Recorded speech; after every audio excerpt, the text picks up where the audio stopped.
As you can see, we've got a bit of an intruder on the track today.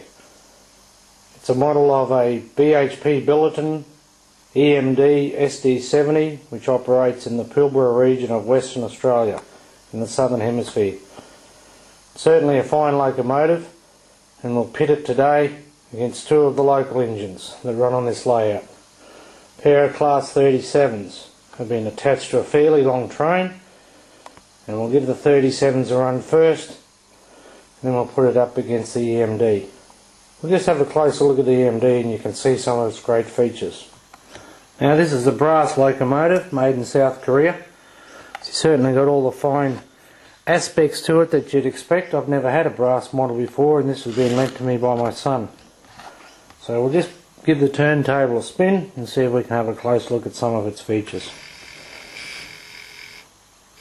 It's got built for Australia what they call an isolated cab.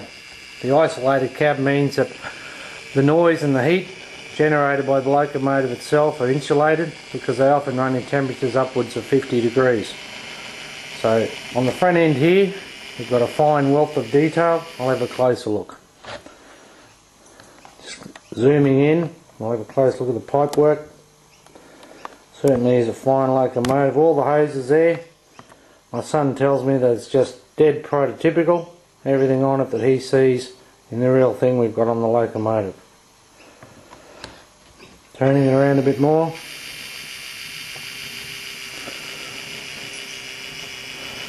The SD70s built for Australia have a particular feature, I'm told, that they've got a fire suppression system built on board.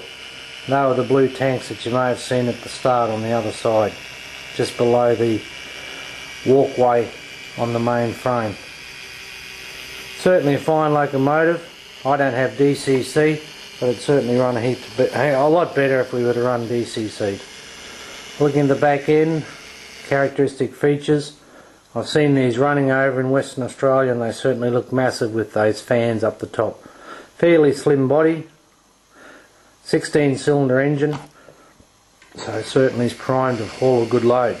It's rated at 4,300 horsepower. The two Class 37's combined will give me 3,500 horsepower in real life. Model form, we'll pit one against the other and see how they perform. Over in Western Australia these fellas usually run as double headers. Then they have 120 or so ore wagons with a load of 100 tonne of iron ore in each. Then they have another two locos followed by another 120. And on some occasions they've even run a third set. So if we added that together, about 24,000 tonne typically, possibly 36 or 40,000 tonne. If you look, the railway holds the world's record. I think they hauled 99,000 tonne. So it's these locomotives as well as some others. GE 6,000 horsepower locomotives have certainly done the hard work over there. We'll give the 37's a run and see how the two compare. Just backing onto the train are the pair of Bachmann Class 37's. Front one's a Bachmann Club limited edition Ben Cruachan, as I believe it said. I'll just go down and back onto the Bachmann and mainline mineral and coal wagons. Certainly don't have the bogie. Now we'll take off. We've got several cab controllers here on this layout. I'll leave this station down here. If you've seen my other videos, this one's known as Grantham. Grantham after the station in southeast Queensland, not the one you have in England on the East Coast main line.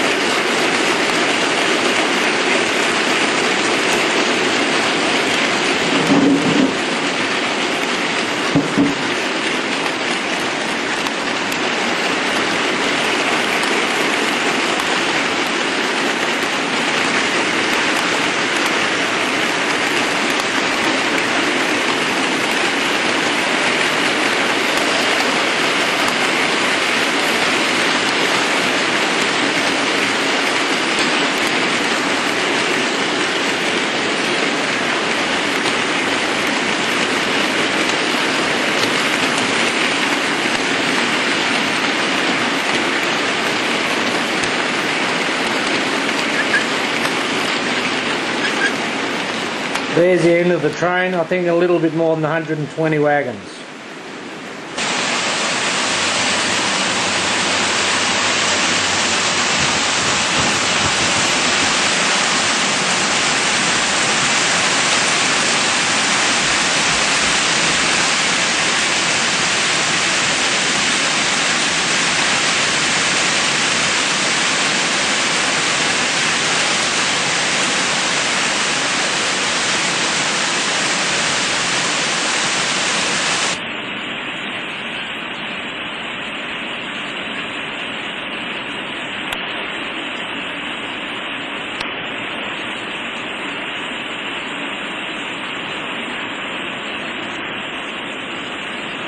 There's a bit of a flaw in my track laying up here. You'll see the Class 37's dip down. That necessitates the EMD having a banking engine. I'll have to level it out, give it a fair go. There they go. Bit of a subsidence. There's a train in all its glory.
And finally they're descending the bank back to Grantham.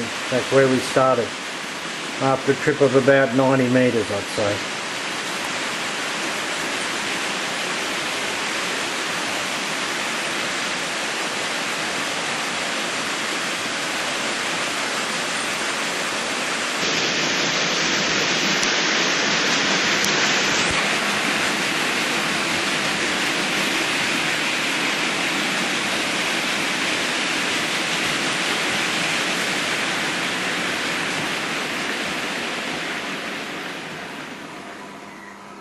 Easily done.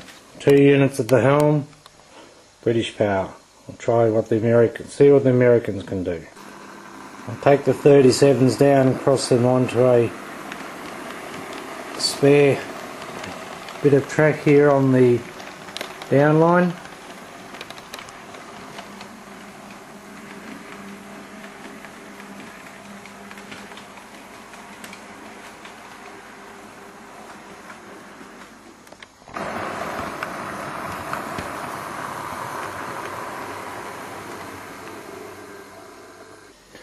Having the SD70 on this British layout has got some precedent. Back in the 70s, I believe, the Great Western engine Pendennis Castle resided in Western Australia on one of the iron ore railways. So here we've got the reverse going on. Note that these locomotives, as a prototype, are fitted with protection for the windscreen when the locomotives work further down the train. So when they're running, they're folded up to protect the windscreen. We can just get back in focus. There we are. I'll take it out. A little more juice.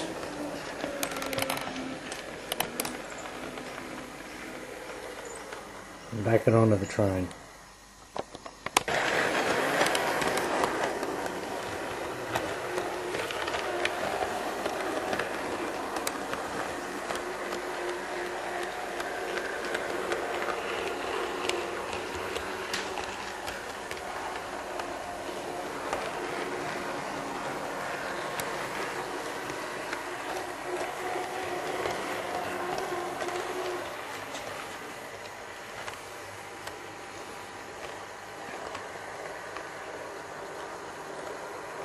Now I couldn't quite get a KD coupler to sit at the right height, so I'll have to follow a bit of British practice and put it in the guards van.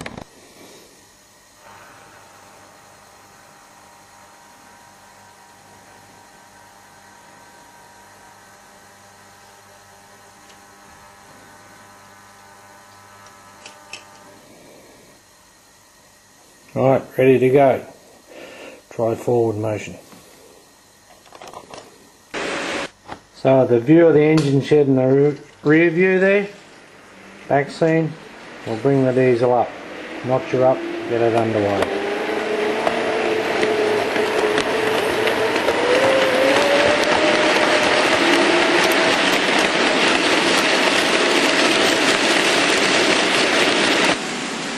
As the train gets underway, I've positioned Ben correct, and over here is the banker. The loco do it on its own, it's just that poor track laying on my part. So once the van goes by, we'll take Ben Kraken out to give him a heave-ho.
Flanked by some classic British steam power, the EMD SD70 ACE comes in under the footbridge and overbridge,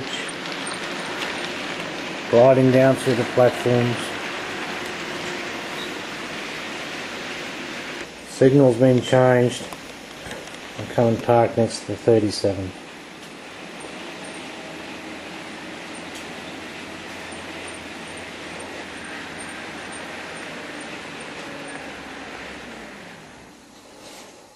There you have it, what a loco. Enough to make you change to HO and run a bit of American power. Thanks for watching.